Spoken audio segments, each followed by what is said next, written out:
The following is a special marine warning from the National Weather Service.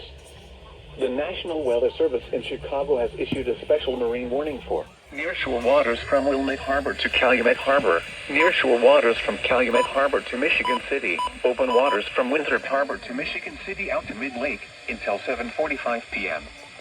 At 5:45 p.m., a severe thunderstorm was located 10 nautical miles west of Midway Airport, or 17 nautical miles west of 31st Street Harbor, moving northeast at 25 knots.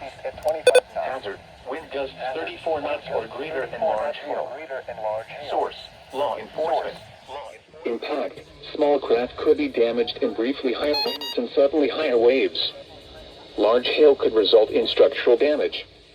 Locations impacted include Harrison Beaver Crib, 31st Street Harbor, Monroe Harbor, Burns Harbor, Calumet Harbor, Indiana Harbor, Montrose Harbor, Burnham Harbor, Hammond Marina, Jackson Park Harbor, Belmont Harbor, and Marina Shores at Dune Harbor.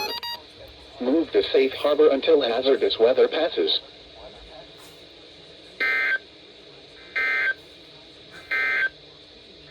A severe thunderstorm warning remains.